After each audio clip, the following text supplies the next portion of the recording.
Hello, welcome everyone. Today we're hosting a conversation to discuss the next steps of the second edition of XR for Europe's European XR Landscape Report.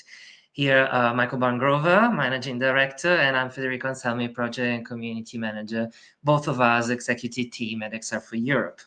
So, first of all, I want to remind you that the open call is still open until next week, so you can still be part of the report. The deadline is the 31st of July. If you represent an organization working in immersive technologies or virtual worlds in Europe, there are only a few more days to contribute to this year, except for your report. This research initiative aims to map and strengthen the XR ecosystem in Europe through concrete data-driven insights. That's why we need some data and your collaboration. Last year's report has been used by national XR organizations and EU-funded projects and proposals to make decisions about investments, target sectors, and to find companies. Your input can really help us shape national and EU-level understanding of the XR landscape. During this live, we will go through the next steps on how the report will be structured and the process of understanding and elaborating the data. First of all, Michael, why is mapping the European XR landscape important, and how does this report contribute to that ambition?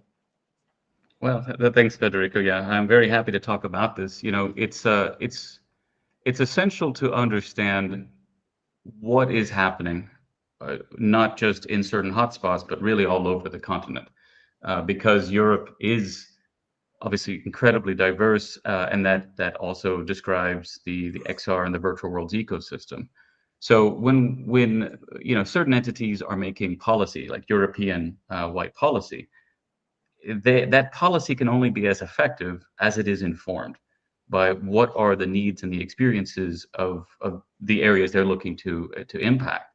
And with the focus really right now at the highest levels on supporting SMEs, particularly to grow in the single market, that means that that's not just from certain larger ecosystems, more developed market. That's not just projecting them and selling their services into other markets in Europe. It's about both ways. It's about cross-border business going in both directions. And I have to say that it is challenging to get a sense of smaller companies that are working in XR, that are providing usually content creation services, design services, sometimes developing actual technology, actual products and tools. It is very hard to sometimes recognize those in other markets because of just language, and because a lot of times people, they sell their services mostly in their local ecosystem. People that they can go and pitch to, that they can go provide support service for. So that makes it very difficult. For example, to someone in Western Europe to know what's happening in Eastern Europe, and vice versa. There are just quite a few hurdles to overcome to really understand what's going on over there, and what options, what competitive products are there. So this effort, this industry study that we're doing this year, and of course we have a researcher study as well that we're introducing this year, but particularly the industry study's contribution is just exactly that. It is a contribution to make it easier to see, to quantify as well, qualify a little bit, but really more effectively to quantify what the expectations, what the in terms of about the market and its prospects, about the access to funding, the types of sectors that are that are attractive and are sustainable for an SME. So yeah, the study contributes to really just understanding more about the totality of Europe for those who want to make policy for it. Talking about policy, so we know that our report was used by XR Association and EU-funded projects to see how what are the biggest sectors and how to work in Europe with XR. Can you share some examples, like specifically?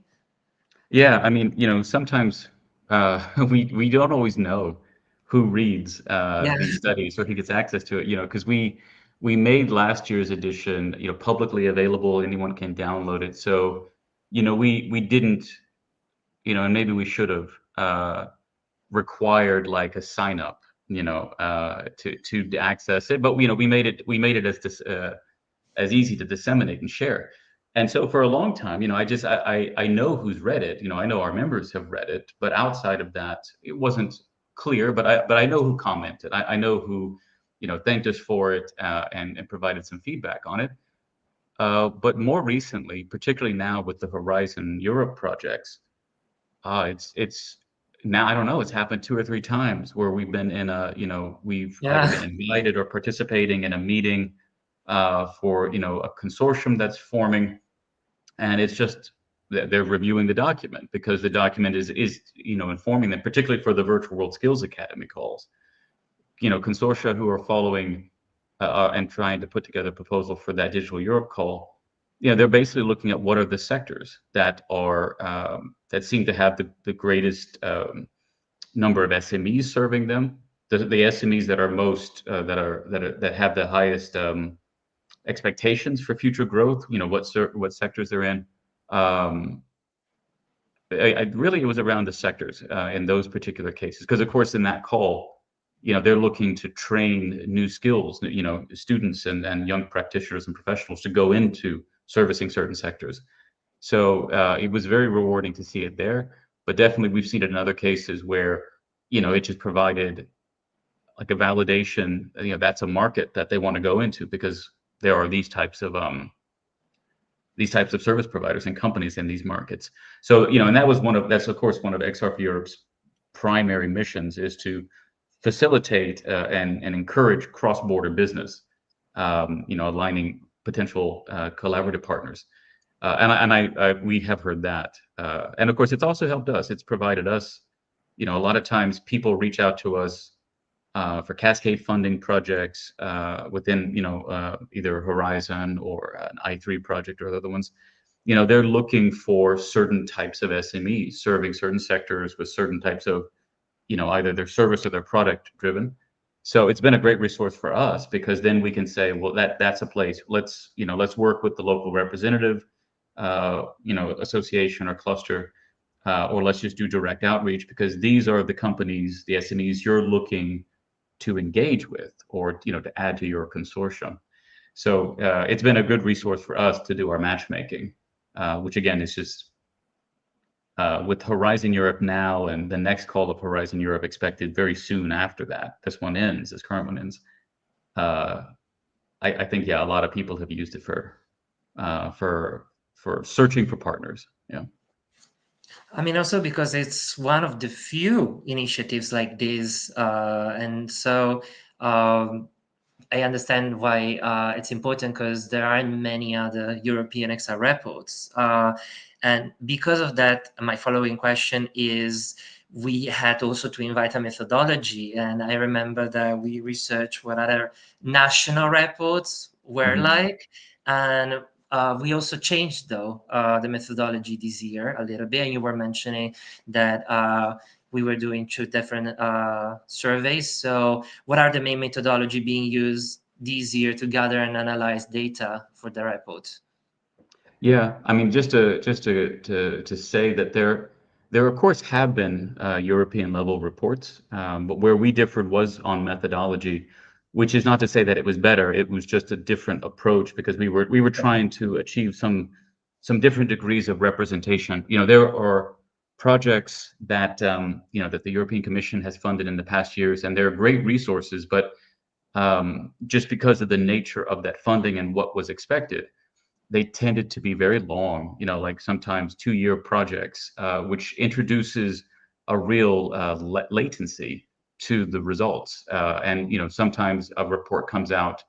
There was one particular, the zero distance report that came out, I remember last year, and you read it and you're like, well, this part is completely useful still because it's not so opinion based or time based, but the other one that's talking about market trends, it's already a year out of date now that it's published because just the nature of that methodology and and the length of time employed. So a lot of studies, they do a lot of desk research, which they have to do desk research because they're not focused on this sector all the time.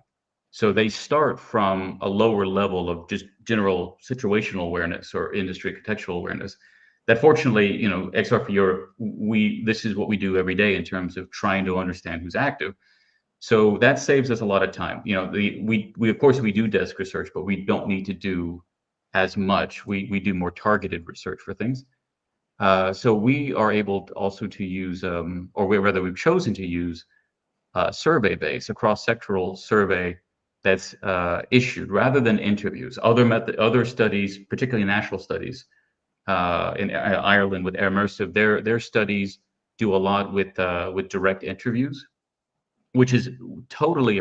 I mean, obviously, it's you get rich data that way, but it's super time intensive, and it really is only doable, I would say, when you are known to these people, or generally known to them. You're not going to get a lot of time with the owner of a business if you're a complete stranger, generally speaking. So, for a national research or effort or an industry study, interview is appropriate. But when we're doing a European one, it's less appropriate. We're really trying to reach a much broader group of people who may not speak the same language that we do for the interview, but a survey, which last year we had in three languages, or four languages actually last year, and this year we've employed people and encouraging people to make the translations as much as they need. It's easier for people who are different degrees of English proficiency uh, to complete the study, at their pace, and using the resources that they choose to employ. So that's how we have to really do this European study. We do it with surveys. Now, once we get it, then we do data analysis. Fortunately, I have a background. My master's was in an application of data science, and I was very much into that field before I focused on XR.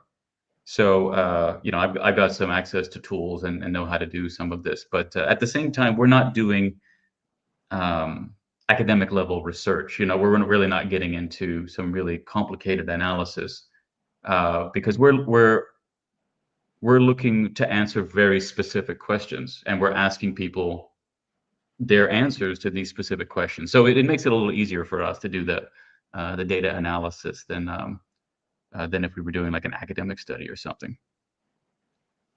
Okay, and what are the new topics that have been added this year that were included in previous editions? Because we expanded the number of questions to get more information from all the different applications. Hmm. Can you Yeah, mention? last year, when we were looking at it, and writing the report, it's like, oh, I wish I could say this. I think there's something here, but we didn't ask that question uh, the right way to be able to infer that. We can only suspect it, but we can't infer that, or confidently conclude that. And we also learn. So as you mentioned, there are national studies that informed us. Obviously the main one is Immersiva XR study that they do in Spain every year now, and I think they're the most consistent, like the longest in order, most longitudinal of studies that I know of. So of course they informed us because we want to align with it. We really wanted as many national studies and our study to kind of follow a common format for questions, and common answer ranges. Because answer ranges is where you can run into issues where it's like you ask the same question, you want to compare your data, but your answer ranges are not the same, and they're different enough that you just can't make comparisons really. One of the answer ranges, for example, was um, the number of employees you have. If someone says like 1 to 15, but someone else says 1 to 5, 5 to 10, and then 10 to 50, then it's just like, well, then I can't put the 1 to 15 into these. You get into this type of situation. So we've improved a little bit on that, but that's just the ranges. The topics. The main one I think that we're looking at this year is we're trying to better understand how difficult it is to find certain skills and talent, because this is a common statement that I hear, which is that in Europe we don't have enough virtual world skills, or human talent. Europe is lacking that. We don't have the people to make virtual worlds, and of course, that's not what we normally hear in the XR and virtual world space. In this space, what we hear is that there's a lot of people who are trying to find full-time employment to focus on these fields and to focus on these applications. And that a lot of times they cannot find full-time work. They'll do some projects, but then they have to do other projects because their skill sets are broad. They're technical artists, they're developer programmers, they're designers. Uh, so we hear, or at least I have been hearing for a long time, and it's been my experience of the industry for several years, is that we have much more talent than we can match with projects. But we at the European level, when we're in like policy meetings, we hear the exact opposite. We hear people say there's not enough talent. That's what's holding back a lot more adoption and big business applications and adoptions. And so in my mind, this is either just talking about something different, or there really is a skill gap, but it isn't. It's not clear exactly what that skill gap is. So we asked some new questions this time to try to understand what skills are the most difficult to hire, and what are they looking for? What are they hoping to add to their teams? We also are looking at the distribution of teams. So last year, the big thing that we wanted to look at, which was how often European companies are serving non-European markets. Because we suspected from an earlier research we did with Sonia Sederasan in Bulgaria that there's a lot of export of service and product and tools. Um, and that's typically not represented or collected in European level research on the industry, that I've seen. So we really focused on that last year and illuminated that. This year, what I really want to look at, and I'm hoping to be able to infer, is the distribution of teams, because very often XR companies, SMEs, have workers all over Europe. I mean, all over the world, but definitely all over Europe. They're not always in the same place. So again, from my perspective, that means I would say a German company is German, but it's not only German. That company, because of its critical talent, it's something more than that. It's German, it's and Polish and Slovak and Irish and Spanish, and so that means that's a European company. As much as it is any specific national identity, it's definitely a European company. And I would love to reveal that in this year's studies, if that's what the data shows. But that's my suspicion from my own observation, and if that's true, I would like this to contribute again for a better understanding that when the EU or other entities want to do. I mean, for the EU, it's more appropriate for them, but for like national support, sometimes national supports have these geographic restrictions, which creates sometimes it's not as impactful if you know that that company is hiring from the rest of the EU. Then those geographic restrictions may actually hinder the impact of it. And so, if data like this can make sure that these support systems, these investments and grants to SMEs are informed and supportive of geographically distributed and remote teams, I think that would be a tremendous impact if we manage to do that. That was answer also my next question. That was how we are engaging with underrepresented voices. There are smaller XR startups that may not be as visible in the European ecosystem. And I mean, with this methodology of having surveys and asking several national XR association to spread our survey as much as possible so that we can represent those smaller Mm. voices and smaller XR startups that maybe with other methodologies it would be much more difficult to be able to represent. Do you agree? Yeah, I mean, if I understand the question correctly, so last year we worked with three partners, three Yeah. national partners. It was Inmersiva XR in Spain, the Spanish Association, and now Cluster Immersive in Ireland, the association there, and we worked with Luis Bravo Martin, who is the I think the lead author for the Extra Portugal report. And for that reason, those three countries were very well represented, very well represented in the study.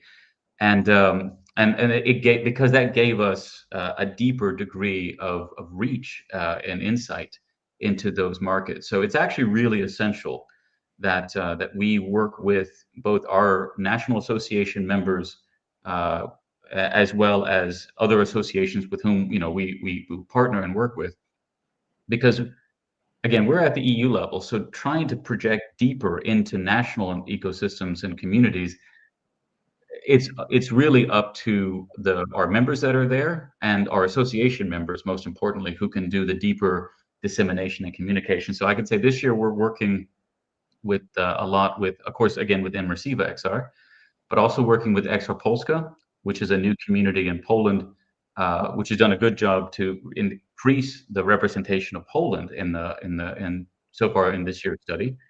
And we actually were connected, I think, by Luis. We were connected with XR Ukraine, which is, they are going to do their own study, and they would like to align their study methodology and their question formats with ours, which are similar to Portugal and Spain. And that's going to be great. It's going to provide an opportunity to include the Ukrainian ecosystems insights and behavior into ours. And I think that's going to be really, really impactful. The Ukrainian situation, the conditions that their SMEs have to work with are so extreme that it's going to probably be quite different than most other markets in Europe. But obviously, it's a priority. It's a strategic priority of Europe to support the Ukrainian industry and business ecosystems and stuff like that. So hopefully, we'll be able to do a little bit to contribute to that through this report. But we are still looking for more participants, more representatives of markets like France and Germany, who are the heavyweights. Some more from the Netherlands, of course, because again, the Netherlands is also really important. We've got some good ones from Spain because, of course, we within Receive XR we're working with, and they have the Spanish language version. They have their own study, which we will integrate with again this year. So we still need more representation, but I'm happy that this year we've improved the representation of several Eastern European ecosystems that we tried to get last year, but we it was difficult. We didn't get exactly what we wanted, but this year we got an improvement there. So, but again, it's working with our partners as much as possible, but also convincing people that there is a benefit to this. So I can just say that when you participate, you do make it easier to be discovered, because if you agree to show your logo and stuff like that, then you are identifiable in the study. But you also you're contributing, hopefully, and I say hopefully because there's a lot of processes here, but you're contributing to better support mechanisms, better funding mechanisms, coming from Europe and as well from national bodies. You perfectly replied to my question, so thank you. You mentioned national associations, and we are collaborating with Immersive XR for this report because we were influenced a lot by their survey and their methodology. So the question is, what role can organization play beyond just responding to the survey? Are there opportunities for deeper collaboration? You also mentioned XR Polska, XR Ukraine. So what kind of collaborations can we build in supporting this survey, so not Yeah. just only submitting their info? I mean, so the organizations. I mean, I guess in the context of the report, Yeah. the simple thing is to share it on and communicate it to your community. I mean, we're very grateful if that's what any organization does. But definitely, we hope the potential to really align and coordinate future research. So for an organization that does not normally do research, does not know, does not has the interest to do it, but doesn't have the past experience, then the hope is we provide a model just as in Merciva XR and the Austrian XR report, they provided models for us. The hope is that, the ambition is that we provide a model of survey, of reporting formats and stuff like this that others can follow, and it should be easier for them. Certain projects require, I mean, a lot of research is done with budgets, like with national or with EU level grants. And with those budgets, of course, you have very specific types of criteria. It's one of the reasons why some of those projects can last a year or more, just because that's just the nature of the funding call and requirements. But we did last year and we did this year without a budget. This is just an independent work that's done in house, and so we keep it manageable. And that's the other thing I want to encourage is that it does not, there's research that you can do. There are studies you can do about your communities that are at different levels of resource need. And if you can follow, a set kind of standard, like for example, maybe our survey is too long for the ecosystem that you work with for you to analyze. Then it's a question bank. Just take the questions that are relevant, you think, for your ecosystem. You can conduct your own survey, translate. I think language translation is essential, uh, because not just language. I mean, you need to localize it. If you really want to understand an ecosystem, you have to localize it as much as possible. So again, what we're hoping to provide is uh, an example, a bank of questions, a kind of format for analysis and reporting that all types of groups can follow, whether they're associations or clusters or even hubs. So that's so anyone can reach out to us to talk about, ask us how we do it, ask us what, can they follow up, can they do their own version, can we combine? So last year we combined a lot of data, and we get that consent at the beginning of the survey. We share anonymized data with the research partners for national comparisons, and then they would share the same with us. So that's one example that we could do with partners. But again, we're very open to work not just with our members, but with other associations that are interested in the same things that we do. There's a lot of opportunity for collaboration, so I encourage anyone who's interested just to reach out to us. I guess it's the time to show the QR codes because we've been talking about this survey, and I mean the first, of course, method to support our research is to submit information Mhm. through the QR codes that we're going to show now on the But screen. maybe When just you want one more, to just submit before first? we do the QR Yeah. codes, because we have two QR codes, and Yeah. I didn't actually mention. So this, I just said it briefly, but this year we have a separate study just for researchers, and so researchers who are both academic researchers, but also commercial R&D, and that's because last year we got a lot of respondents that we didn't have questions for. We were happy to receive their information, but we were really trying to understand the experience for SMEs. So we had associations and foundations, but a lot of universities and independent researchers, and we just weren't asking good questions for them. Mm. So we had this data, but then really couldn't do a whole lot with it in analysis.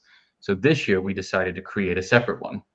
So that, yeah, you're going to see two QR codes. One is for researchers and asks questions that we hope will support the Virtual Worlds partnership that's going to come later this year, just as some supplemental information about what's research topics are popular right now, what's drawing a lot of attention, what types of funding is most accessible and most commonly supporting this type of research. So there's a few questions that we have for the researchers this year, and we're going to hopefully grow that next year, again, to kind of keep informing policies like the future work programs of Horizon Europe and others and stuff. Let's show the QR codes then. Okay, all right.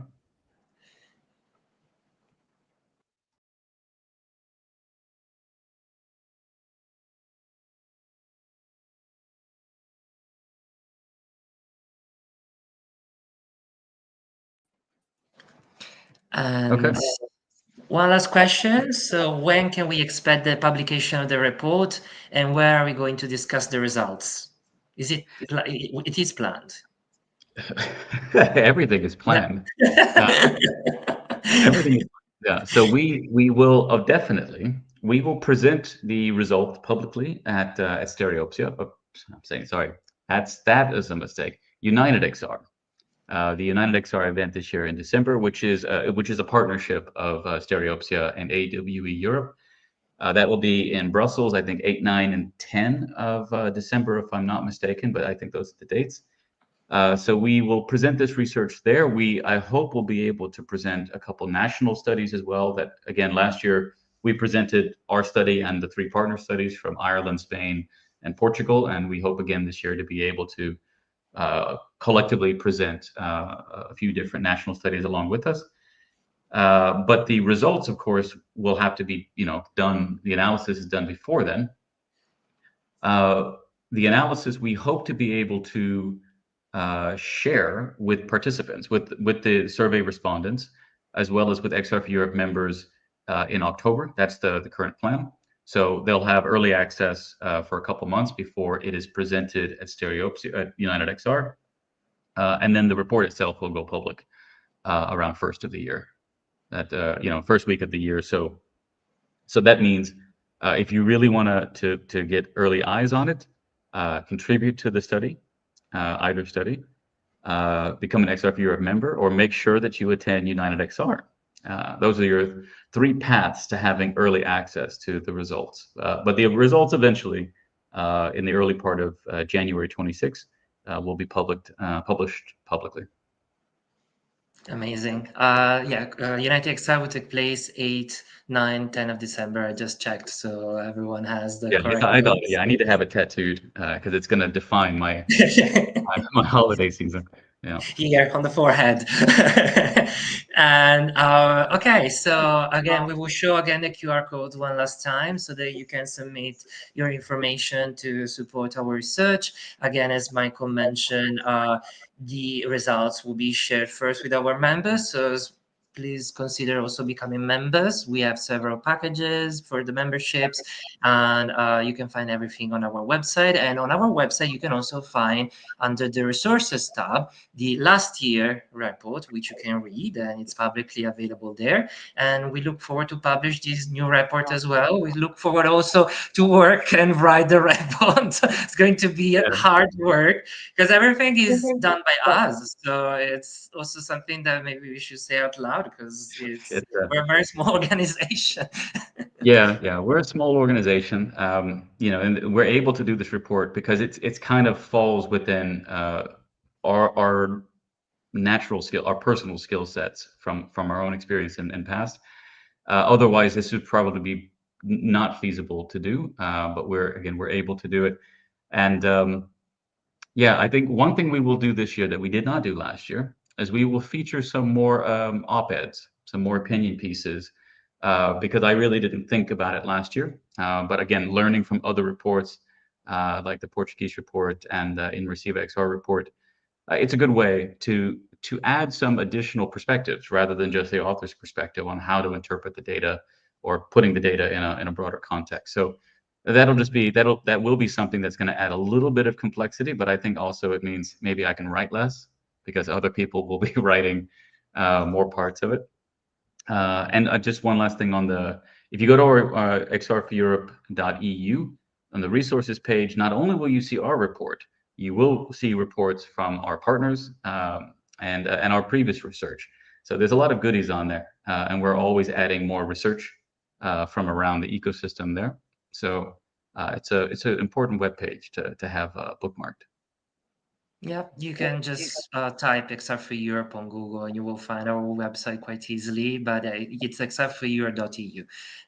There you can find a lot of information on our association, our research, and a lot of documents, also more documents that we're going to release soon. So stay tuned.